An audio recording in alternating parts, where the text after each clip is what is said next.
It's no coincidence that the event is being held today, because as many of you will know, that today, of course, is Human Rights Day.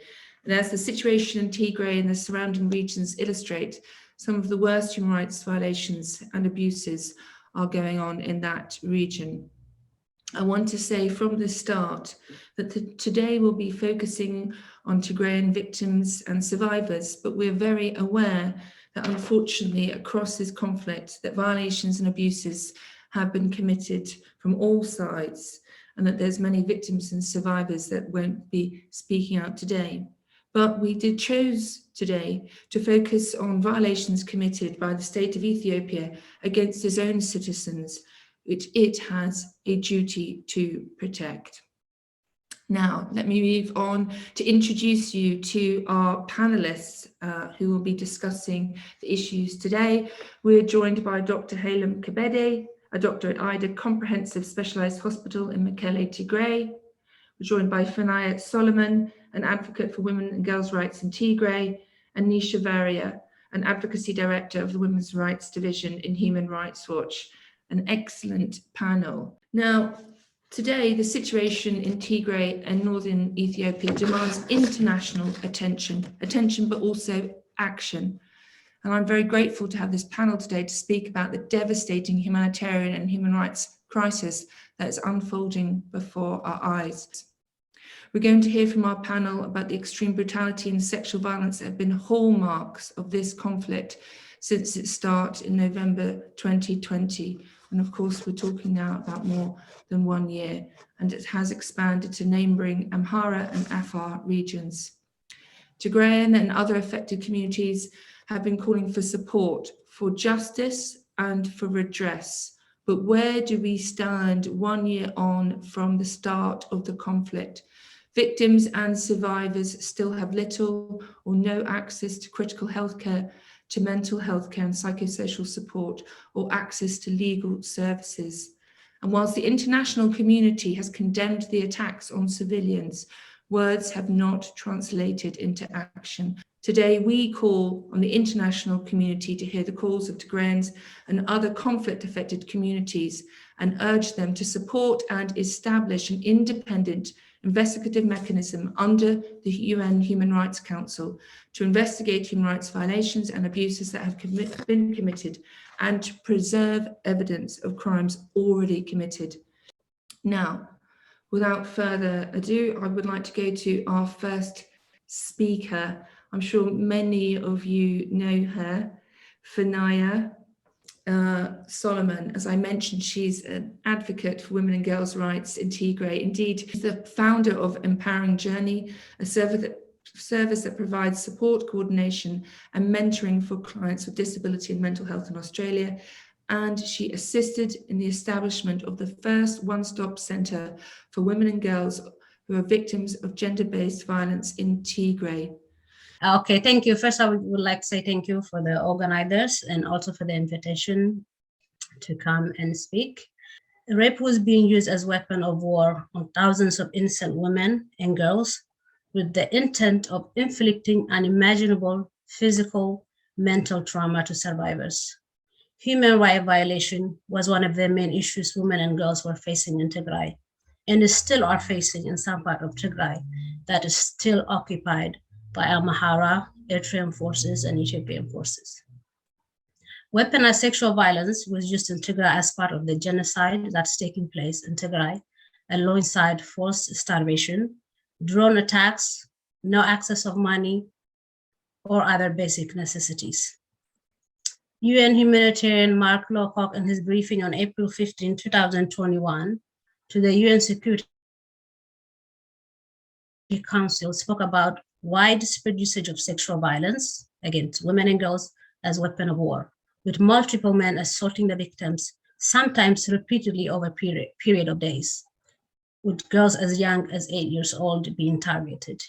UNFPA from the beginning estimated that there will be 22,500 Tigrayan sexual violence survivors to seek support. However, the number of sexual and gender-based violence victims is highly likely to be greater than the reported number due to many reasons. Survivors reported that soldiers consistently and repeatedly say that they are raping them to commit ethnic cleansing. Nima El-Bajir of CNN talked about a Tigrayan rape survivor, as when she was raped repeatedly by Ethiopian soldiers, she was told that her blood was being purified. Furthermore, Pramila Patten, the UN Special Representative on Sexual Violence in Conflict, said there were also disturbing reports of individuals allegedly forced to rape members of their own family under threat of violence. During the 8 months of absence of the Tigray government, Eritrean soldiers, Ethiopian soldiers, the Amhara militia were in control of Tigray region, and vast human rights violation were one of the main issues the women and girls were facing. In some cases, are also still facing in parts of Western Tigray, where Ethiopian soldiers and Amhara regional forces still maintain presence. During these horrifying months, there were no safe place for the women. Often they were being raped in their own homes, in hospital, in their neighborhoods, in their workplace, or on their way to the shop. More often than not, they were abducted to military camps where these horrendous acts were committed. Every woman was at risk, and still is at risk of this weaponized sexual violence, particularly where pro-government forces maintain their presence. Women have been raped, horrific harm inflicted upon them. The type of harm brought upon these women purposefully is beyond imaginable. One woman reported that these soldiers, after taking turns raping her for days, later on inserted a heated metal rod inside her. Whilst doing that, the soldiers said to her, they are making sure that women in Tigray should never give birth to children, since they end up being enemies they have to fight later on. Other women confess that they have been prevented from seeking medical support for days, since the intention was to give them HIV. They also reported soldiers said to them they are giving them HIV so they should never give birth to healthy children. Others were being told their blood was being cleansed, since the blood of Tagaru is problematic. Some women were gang raped to a point of being paralyzed, and fistula became a big issue. Men were forced to rape their family members, including forced to watch while their sisters and daughters and mothers were being raped. Women were abducted from their own homes, taken to military camps, where they were held hostage for days and weeks, and also subjected to rape, physical violence, and torture. Tagaru women were not only being humiliated and traumatized, but they were also losing their lives, legs, arms, trying to protect themselves from being raped by the soldiers. These survivors have witnessed their sons and husbands and brothers and fathers being shot in front of them when trying to protect them from these soldiers, and then raped right next to the dead bodies of their family members. 50-year-old women were forced to drink her urine for the week she was held by the soldiers. On top of that, foreign objects were being inserted in her every day, which caused severe injury and damage. She has now both urine and stool incontinence. She can't control anything that comes out of it. A young woman had her 12-year-old son shot in front of her just to further traumatize and terrorize her. She's suffering from severe mental health issue. A father tied up on his chair, forced to watch while they were raping his daughter, confused, traumatized, hopeless, and angry, he arrived at the one-stop service center. The stories told by hundreds of women and their family members at the one-stop service center is unimaginable, cruel, inhuman, and too many. From November 2020 to June 2021, the total number of survivors reported at either facility was 2,204.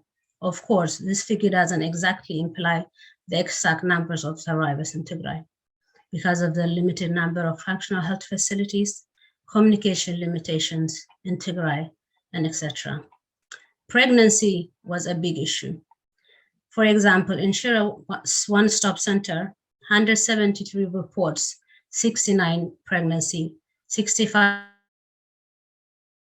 abortion, the rest no follow-up. And at the Great Hospital, total 499 reports, 255 survivors were pregnant, 256, 52 abortion, the rest no follow-up. Axum Hospital one-stop center, from the total 168 survivors, 148 were pregnant. Now the Tigray government is back in control, except for the Western Tigray, and the women in Western Tigray continues to suffer. But the suffering for these women, where the government has taken control, continues in a different form. And the challenges are huge and very difficult to tackle. Medical care has been difficult, medication and resources not being able to come into Tigray. Medical facilities have been destroyed. Transport is basically not there. And the few transport are so expensive, it's beyond the capacity of these women.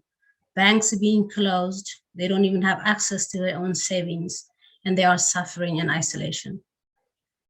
Some women have reported that girls and women being forced to give birth in unsafe conditions out in the open. These mothers and babies often come sick, malnourished to the hospital, very difficult to help them to survive. With the siege and the lack of communication, it's really hard to give you a picture of the whole of Tigray. But within Mekelle itself, recently, 4 babies were abandoned in Idle Hospital alone. 12 babies was given to social services. There are also isolated cases of abandoned babies in bushes. A significant number of survivors are suffering from consequence of gang rape. There are survivors suffering of kidney failure, cardiac problem, unstoppable vaginal bleeding. There are survivors that has been bleeding for months and still bleeding today nonstop. They require services like dialysis, medication for cardiac patients, and surgical correction to the severe physical damage. However, none of the mentioned services are available in the hospital due to lack of medication and supplies. Even if survivor can afford to pay for the medication, there is no supplies at all in Tigray at this moment. Services for treatment of sexual transmitted illness stopped early in November, and it has been impossible to treat STI patients for the past 28 days now. Shortage of fistula, for materials for fistula patients. The survivors suffering from fistula and excessive vaginal discharge hasn't been possible to support them by supplying adult diapers and other sanitation materials that could help them protect their hygiene. And because of that, these women are isolated, living in the dark, and can't integrate into the community. Even the simplest things have now become impossible for these women. Some of the women have committed suicide out of frustration, fear, stigma, hopelessness, but most importantly, because of lack of appropriate support for them in due time. The staff on the ground working in this environment are also victims of stress, frustration, hopelessness. There's no available support for them. They are also traumatized and broken by the stories and pain of these women.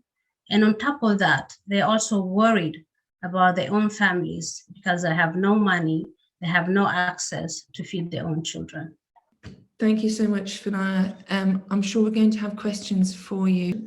Dr. Kebede, it's so good to have you on this panel. Can you tell us about your experience of treating patients during that time?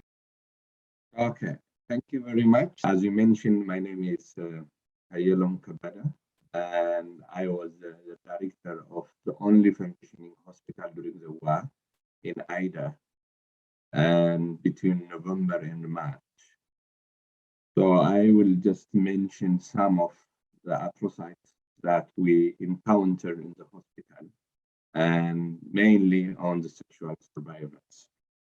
In our hospital in early November, we started to receive civilians which has been injured by the conflicts, mainly by the air bombing and shelling of the city and towns surrounding of Mekelle.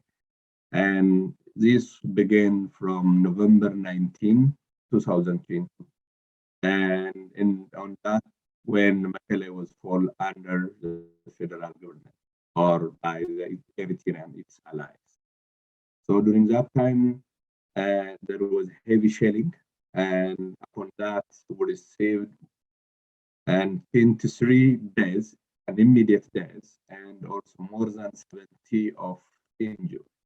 And this was civilian injured during and concurrently there was also air bombing where even students of the university, because our hospital is one of the teaching hospital, which is a university hospital of Makala University. It was also bombarded by the air, and there is an air bombardment, and students was also injured during that time, during the next day. So these are what was happening during the war, and this civilian casualty will continue. And every day and every time, we have received many of these civilian casualties and deaths. And at the same time, we are also again receiving those children who have faced malnutrition. So malnutrition also starts to increase, and every time, and people are coming from nearby because there is no transportation, and then people are just come by foot, and if they are looking for shelter and some sort of nutritional support for the kids. And this was happen also in early December and also in January. So during February, the malnutrition has reached peak, and an acute malnutrition has reached around 21% of the children who are coming to our hospital. And we used to be below 10 before the war. So this was one of the results of the war, where it affects the generation because malnutrition effect has transgenerational, so that this will have an effect on coming generation. So the malnutrition part increased, and because of there is no nutritional support repeatedly, and there is no also medicines and other supporting materials and supplements, there will be a very difficult to sustain in our hospital. So we just give them advice and then send them to their home, because we cannot sustain or we cannot just help them with this malnutrition pills. And the other thing during the war was we have in Tigray, we have more than 108,000 chronic disease patients. And these chronic disease patients, they need a follow-up of any of this malnutrition, this sort of medicines. But in Tigray, because there is no adequate supply of these chronic medications, people start to die. Those who have hypertension, diabetics, and seizures, and so on. So you can imagine after June, for instance, where there is a complete blockade, and the fate of this 180 population people is really at risk, because most of them, I heard that they are dying, also like chronic because of failure of their, because they need to have a dialysis 2 days per week. They have been also. So this is a general overview how these atrocities, and we can say the systematic damage of a population effects on the generation on communities of Tigray. When it comes to sexual sexual-based violence, it is really extremely brutal, and sometimes it is also beyond comprehension. And I will mention few examples that we came to our hospital so that everybody can understand how this sexual violence is committed systematically as an act of genocide. And for example, a 50 years old of mother, she came from Zalambesa, which is 150 kilometers away from Calais, and she was diagnosed with 3 stages of cervical cancer prior to the war. And after the war broke out, before the war, she was referred to go to Addis, but because of financial problems, she didn't make it to travel to Addis, and she back to her home. But in her home, when the war broke out, she was raped, gang raped, and she was raped by 2 military personnel, mainly Eritreans, and she was brought to our hospital. And on examination, she had vaginal bleeding from fragile cervical cancer, and she has also vaginal masses, and she has also an offensive soul smelling. This is one case. And the other case is a 65 years old lady. It's in the same area in the eastern zone of Tigray, which is again nearly 150 kilometers from our hospital. And she was raped both anally and vaginally by 5 assailants. And these are in Eritrean troops. And she was also beaten by stick. And on an examination, she has bruise on her back, and she has also second-degree perianal rupture. And the other one is a six years old, and she was presented by her family to our hospital, and she was raped by a military in housing, which is around 90 kilometers. And she has a very damage of both her anal and also vagina. And 21 years old, she is a lactating mother, and she was taken to a concentration camp, sexual camp, I can say, and she was repeatedly raped by 12 military men, and which is combined forces of Ethiopian and Eritrean military. And in an area called Garab Giba, she was raped for 2 weeks. 2 weeks. And then after 2 weeks, her baby son, is getting weak so that these people tend to take her back to her home. And then after they asked her where her home is, and they find her husband. And they ask a ransom of 5,000 birr to get her back his wife. And the husband has paid 5,000 birr so that to get his wife back. And then after that, she came to our hospital for any sort of medication. So this is an example of what was happening. And the next one is a 30 years old, and she is also from Eastern Tigray, from Karsava, and which is around 120 kilometers away. And she was gang raped by the Eritrean military multiple times, both anal and vaginally. She was brought to one stop center in Aida. And she was admitted to our ward because she also developed a rectal prolapse. And then she was discharged in a house after improvement. But later she turned out to be an HIV positive and she said that they didn't use any sort of protection. So later she developed a full-blown psychiatric problem, and then she admitted to psychiatric ward again. And a 19 years old lady, again, girl, she was gang raped in her orifices, in all orifices, by 10 combined forces of Eritrean and Ethiopian.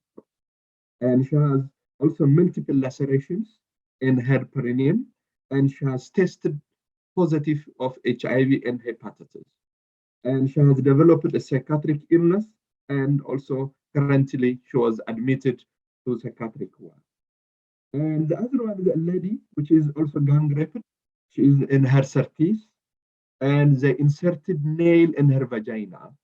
And then thinking of that, she will not give further of offsprings so that her generation will be stopped. And the other important part is, as I said, it is our university hospital is teaching hospital. We have medical students. And one in end of February, these medical students, the girls, have been in a study. They have been in a ward, and then at around 10 p.m., they will just start to move to their accommodation area. And then they were stopped by the military, who is looking for in the compound. And then these medical students was also raped, because what makes really sickening here is the military asked from where they came from. And then they tried to look, okay. And then based on their accent of the student, they concluded that they are Tigrayans, so that they are allowed to be raped. So this is a full of impunity, because they don't want to rape other ethnic groups of Ethiopia, but only the Tigrayans. So these medical students was also raped.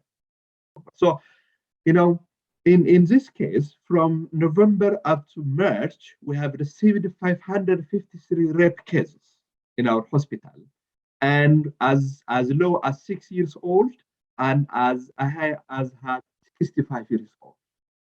So this is, if you see, is a systematic way of raping in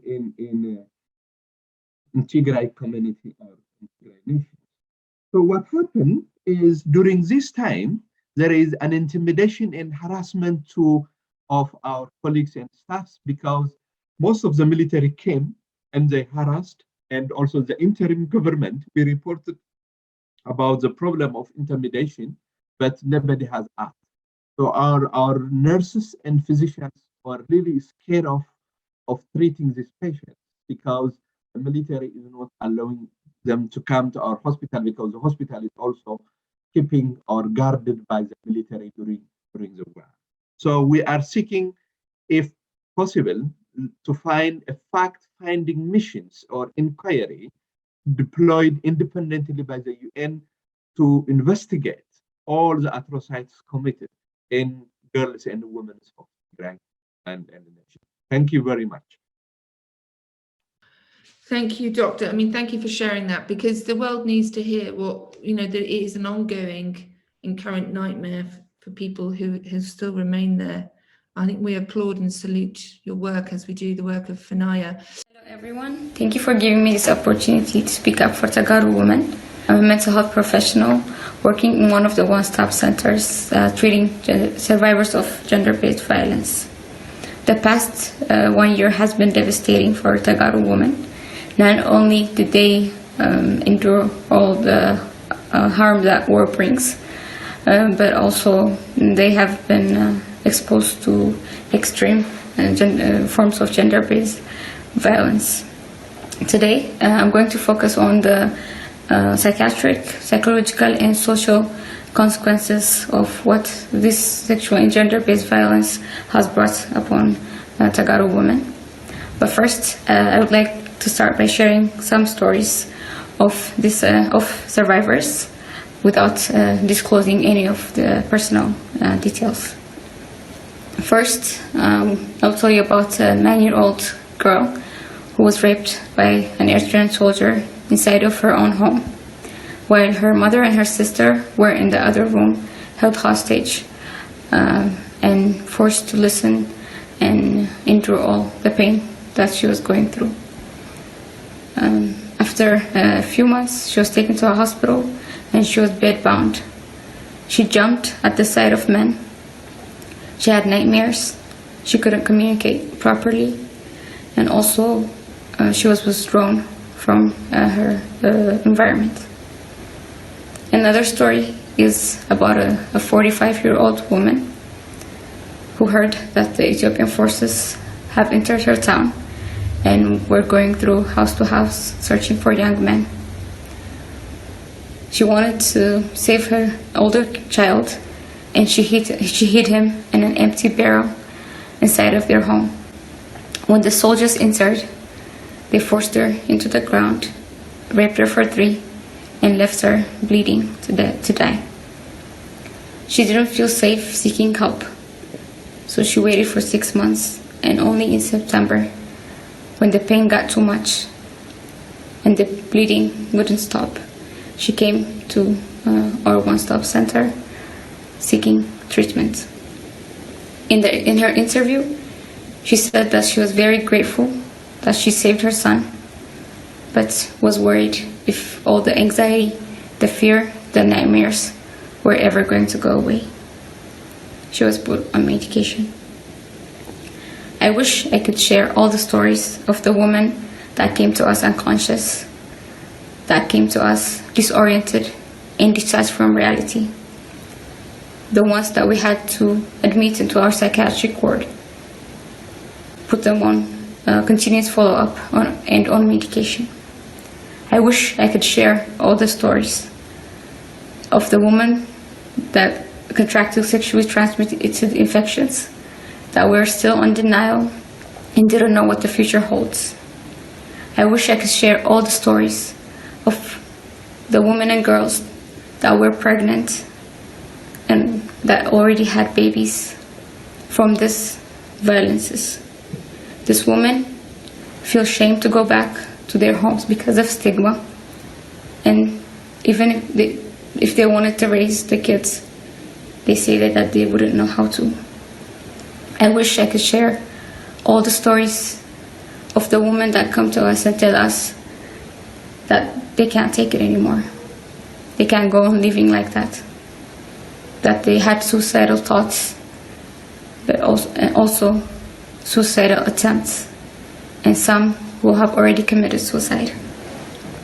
I wish I could tell you the stories of the Tagaru women still living in eastern and western Tigray, enduring this horrific violences as we speak right now. But I'm afraid I don't have much time. So I'm going to go and continue with the services, the mental health and psychosocial services that we are providing for our survivors and the limitations we are facing. Thank you, Antonia, for organizing this event today. To your question, Human Rights Watch, along with other NGOs, has been calling upon the Human Rights Council to urgently hold a special session before the end of the year and to adopt a resolution that would establish an independent investigative mechanism that can ensure credible scrutiny of abuses and violations committed by all parties to the conflict, preserve evidence for future trials, and facilitate genuine accountability and support a transitional justice process. Human Rights Watch has independently documented the human rights abuses described by the speakers before me, and we have documented war crimes by all parties. And we have been talking about sexual violence today, but abuses also include large-scale massacres, summary executions, and forced disappearances, forced displacement, destruction of refugee camps and crops, and attacks on schools and hospitals. An independent investigative mechanism should report regularly to the Human Rights Council and make recommendations to prevent further human rights violations and to ensure accountability. One point that I'd like to elaborate is that the investigation should include obstruction of humanitarian assistance.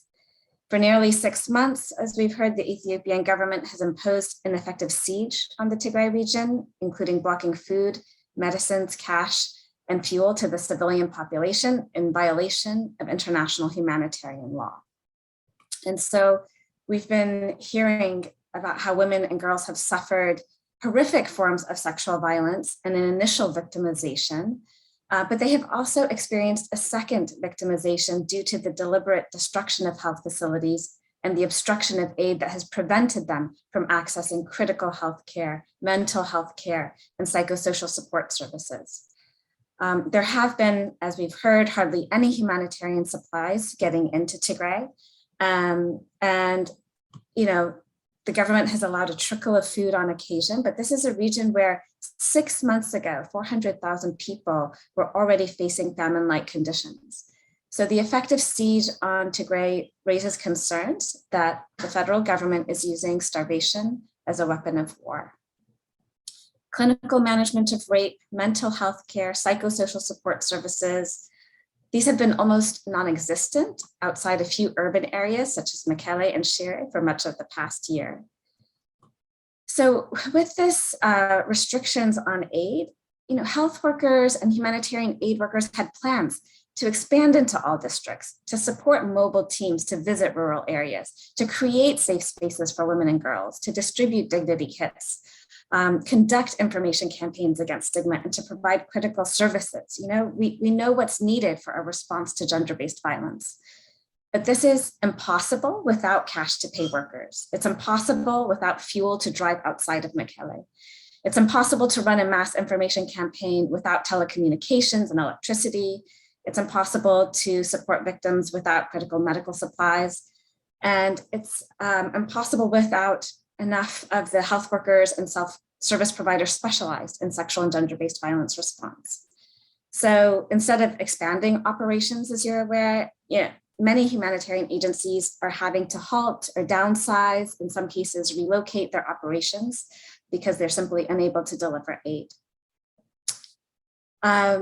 So I just wanted to make that point to emphasize that the destruction of healthcare infrastructure and the past ongoing obstruction of aid are distinct and ongoing violations of international human rights law and humanitarian law that we would want to see included in these investigations. Despite global calls for humanitarian access, the situation has only worsened. Recently, the High Commissioner on Human Rights has described mass detentions, disappearances, incendiary and dehumanizing language and ethnic profiling. So along with the declaration of state of emergency and continued extrajudicial executions, torture, and sexual violence, there are warning indicators of a rapid escalation in atrocity crimes.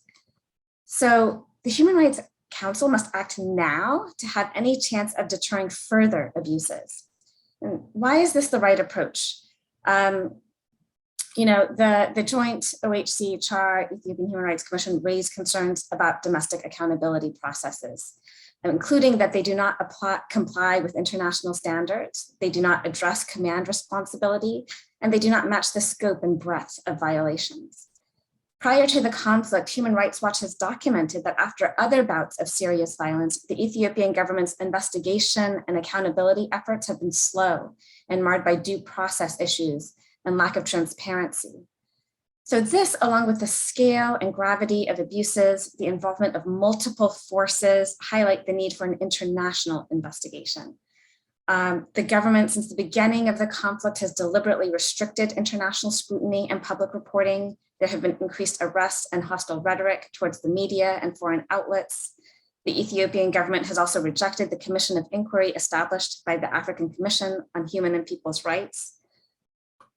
So one concern we've heard from some governments is about ensuring space for the negotiations currently taking place under the auspices of the African Union and the AU High Representative Obasanjo.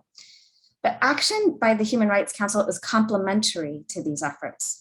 The enhanced international scrutiny that a special session brings can even strengthen the hand of negotiators, including by signaling that impunity will not be tolerated. These are two complementary tracks that can run in parallel and can reinforce each other.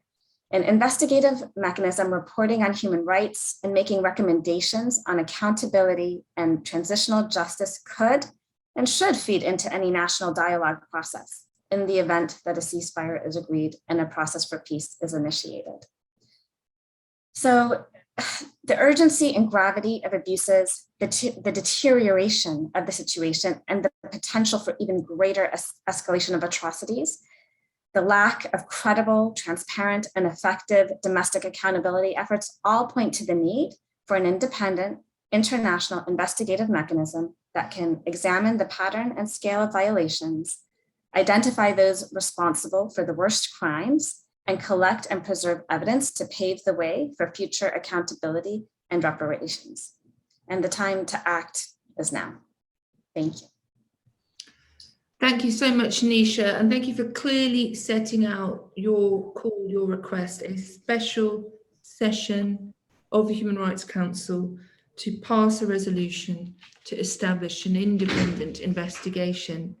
So as I mentioned, independent investigation without the involvement of the Ethiopian Human Rights Commission is the key to finding out the truth on the ground. This is one thing that I want to point out. And the other thing is what's actually happening in Tigray is so much more serious than I think what the international community is understanding. We haven't talked to our families for a long time. We don't know who's dead and who's living. Sometimes when the drone has hit or we watch on Tigray TV and we're looking for our families, or they're one of our families that are dead, or that one of my family they're starving. I mean, Tigray is in a really, really bad condition. And I don't think there's any capacity to go on for the next 2 months or 3 months in the same way. And it's important that if everybody, all of us and all the international community actually come together and understand the seriousness and the severity of what's happening in Tigray and actually help our people so they don't vanish. Thank you. Thank you, Fanaya's heartbreaking statement. Doctor, please. Thank you very much, Antonio. Yeah, my last take-home message for everybody watching, and also I think we had a very Tigrayan community has suffered quite a lot in unimaginable way, and the world is not doing its own best, and the peoples are dying in multifaceted way. One is hunger, and the other one is lack of medicine, and the other one is also bullet. So the community, which is around 7 million population in Tigray, are dying, and the world is not, and it's only producing of statement after statement, and which does not help for the community on the ground. So I'm just asking the world, if possible, that to make no-fly zone, at least to avoid any bombardment, and also like airdropping of medicines and food, so that people we can at least save some populations. Otherwise, in the coming months, if things are not changing on the ground, we will see a catastrophe of human disaster happening in Tigray, because people they have lost everything now. It is more than 6 months without anything. Then if we continue this for the next few weeks, I'm sure that the world will face unimaginable catastrophe, which has never been recorded after World War II. So I think everybody has to push, at least a humanitarian corridor should be open, so that we can save some populations. And the other thing is, the world has to also pressurize the government of Addis Ababa to open humanitarian and then to make some sort of ceasefires. And also the Tigrayan government has to be also come to terms, so that both can help the population from these disasters. Otherwise, we're just watching in our eyes that large population, large section of the society of the Ethiopia will be died in the coming months unless things are changing on the ground. So this is my message to the world and also to the audience of this program. Thank you very much. Thank you so much, Doctor, for your bold and your brave work. And I hope people are hearing your comments today. Nisha, please, your last comments. Yes, I mean, I'd like to reiterate what we want to see is immediately for all parties to end the abuses. A lifting of the effective siege so that there is humanitarian access. We are calling, obviously, really urgently for a special session of the Human Rights Council before the end of the year. We want the resolution, we want the independent investigative mechanism. This last hour and a half is a testament to how critical and how urgent it is. Thank you so much, Nisha. This brings us to a close of today's panel. We have heard really shocking statements and testimony from our panelists. The violations that we've heard today, including related to forced starvation, conflict-related sexual violence under international law, would constitute war crimes, crimes against humanity, and certainly should be investigated for the crime of genocide. There have been numerous statements that have been coming out. There's 2 UN Security Council statements, arguably weak. The last one, I believe, was in November. There's Human Rights Council statements. Just this week, there was a statement by 14 UN human rights experts stating that these acts of violence constitute some of the most egregious violations of human rights and humanitarian law. They appear to have been used as a part of a deliberate strategy to terrorize, degrade, and humiliate the victims and the ethnic minority group that they belong to. So, as Nisha said, the time is to act now. We've heard very, very clearly the calls of the panelists, which we support, the request for an independent investigation. and that would be undertaken through a special session at the Human Rights Council. Member states must act. We keep hearing it will never happen again, and indeed it does, but we can stop it. It's not too late. Thank you very much to all of you on the panel. We'll be providing a summary of the other recommendations, including, very importantly, access to humanitarian services. And we heard also from the doctor, a humanitarian corridor to save the lives of thousands of people, and also to restore internet connectivity. So people are wondering what has happened to our family members. Funaya, doctor, our hearts are with you, because it must be unbelievably difficult for you. We're thinking of you, your families, community members, this on Human Rights Day. Thank you very much to our panelists. So to Nisha, Funaya, Doctor, thank you very, very much. And thank you to all of you for joining us. Please take care of yourselves. Goodbye. Bye. Thank you very much.